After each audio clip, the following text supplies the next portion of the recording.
Hey guys, we are going to get into similar polygons in this chapter. So I want you to think back to last chapter we talked about congruent polygons, polygons that were the same shape and size. Similar polygons are not quite the same shape and size. Two polygons are similar polygons if the corresponding angles are congruent and the corresponding side lengths are proportional. So that's the key there. They're proportional instead of the same size. So think of a figure that's been shrunk down or enlarged when you're thinking similar figures. So if two polygons are similar, then the ratio of the lengths of two corresponding sides is called the scale factor. So in the diagram, triangle ABC is similar to triangle DEF. So we know they're similar. So then we know that all of the angles have to be congruent to each other. So we can match them up. Angle A would match up with angle D. Angle B would match up with angle E. And angle C would match up with angle F. The angles are still congruent. That hasn't changed. It's the side lengths, though, that have changed. So we know that AB should match up with DE. That's the middle value of each of those triangles. So I'm going to put them on top of each other. AB over DE, like a fraction. So I'm setting up a ratio. So AB has a length of 10, DE has a length of 15. We can reduce 10 over 15, both are divisible by 5, and we get 2 over 3. So what we're looking for is, since they're similar, they should all have that same ratio. So now if I try BC, it matches up with EF. So BC has a length of 8, and EF has a length of 12. Both of those are divisible by 4, so I have 2 over 3. So far, so good.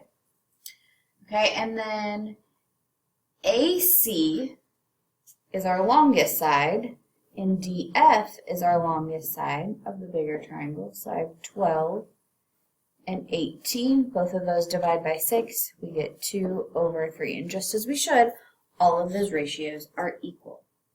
So if we have similar figures, we can write a statement of proportionality, and that's a key vocab term you need to know. Statement of proportionality just looks like all of these ratios, all of these fractions set up equal to each other. So the ratio of AB to DE is equal to BC over EF is equal to AC over DF. That's a statement of proportionality. You need to know how to write that. Okay? So then we need to determine whether these polygons are similar. If they are, we write a similarity statement. We find the scale factor of DEFG to JKLM.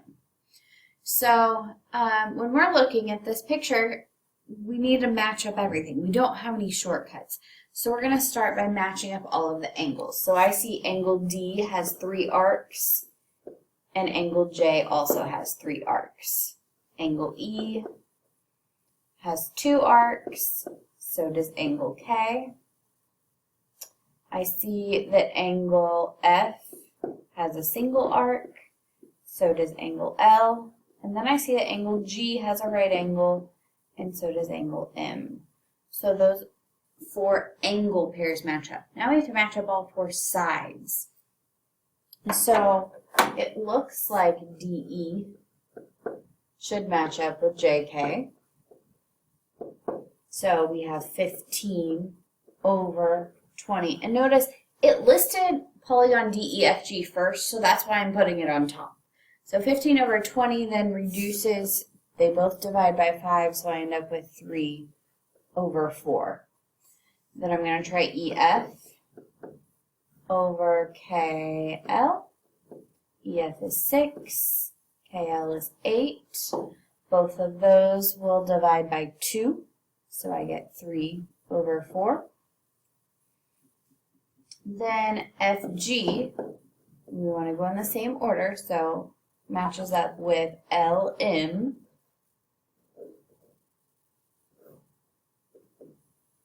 So we have 12 over 16. Both of those divide by 4, so I get 3 over 4. And then DG matches up with JM. So DG is 9, JM is 12. Both of those divide by 3, and we get 3 over 4. So all of those have a ratio of 3 to 4. That means that's our scale factor, and your book uses K a lot for the scale factor. So we're going to say K equals 3 over 4. You can also write ratios, and you'll see them sometimes like this, 3:4, but most of the time we'll write them in fraction form. Then write a similarity statement. Similarity statement looks a lot like a congruence statement.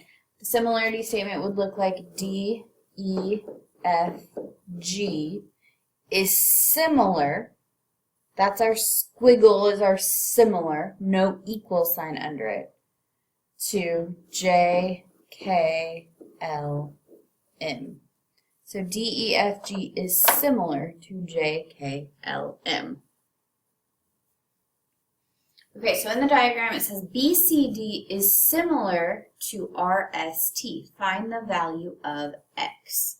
Okay, so what I notice is that we have BC is 12, and it matches up with RS is 24. BD is 5, RT is 10, and those match up. So I can use either of those sides where I know both. So I'm going to start with BC is 12 and RS is 24. I'm going to pair those up. You can reduce that fraction if you want, but what we're going to do is set that equal. Then, since we use the top triangle, or since we use a left triangle on top, I'm looking at the left triangle and I'm pairing up with this unknown side. So I'm going to put 13 here. And over that, I'm going to use my unknown side, X. Now you'll notice, this should be a familiar process to you. We are going to cross multiply to get to our unknown value. So I do 12 times X is 12X, and then I do 13 times 24. So 13 times 24 happens to be 312. I'm going to divide by 12 on both sides then, and I get that X equals 26. There's my value of X. So now it wants to know the perimeter of triangle BCD. So on triangle BCD, we're adding up 5 plus 12 plus 13, and I get 30. Then on the perimeter of triangle RST, I do 10 plus 24 plus X, but we know what X is now. X is 26. So we're going to put plus 26, and when we add all of those together, we get 60. So I want you to notice something. Our scale factor here, we had originally was 12 over 24. We could reduce that to be 1 over 2. Both of those divide by 12. If you look at our scale factor of our perimeter, it's 30 over 60. Those both reduce because they divide by 30. We get 1 over 2. So your scale factor of your perimeter is the same as your scale factor of your side lengths. So that leads us right into our next theorem, perimeters of similar polygons. It says if two polygons are similar, then the ratio of their perimeters is proportional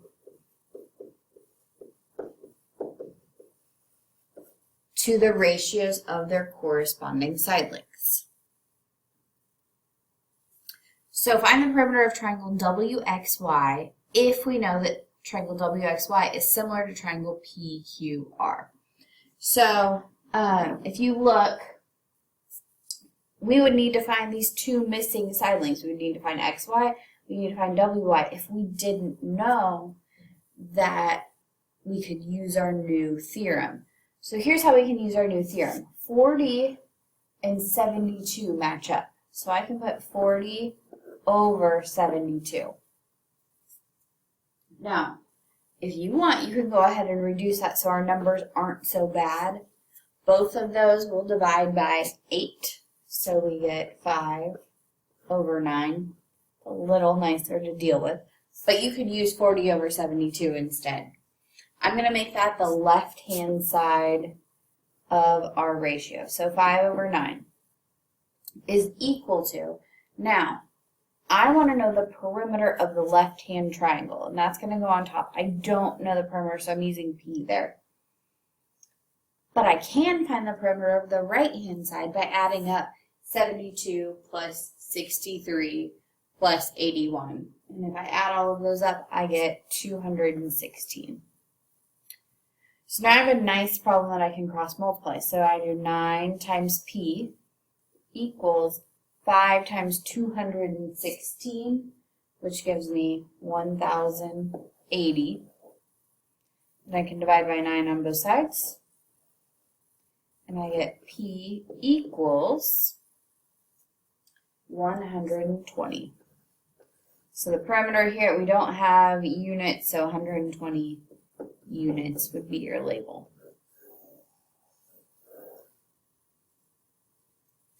Okay, so we're going to continue discussing this in class. If you have questions, please come in and see me. Have a great day, and I'll see you in class.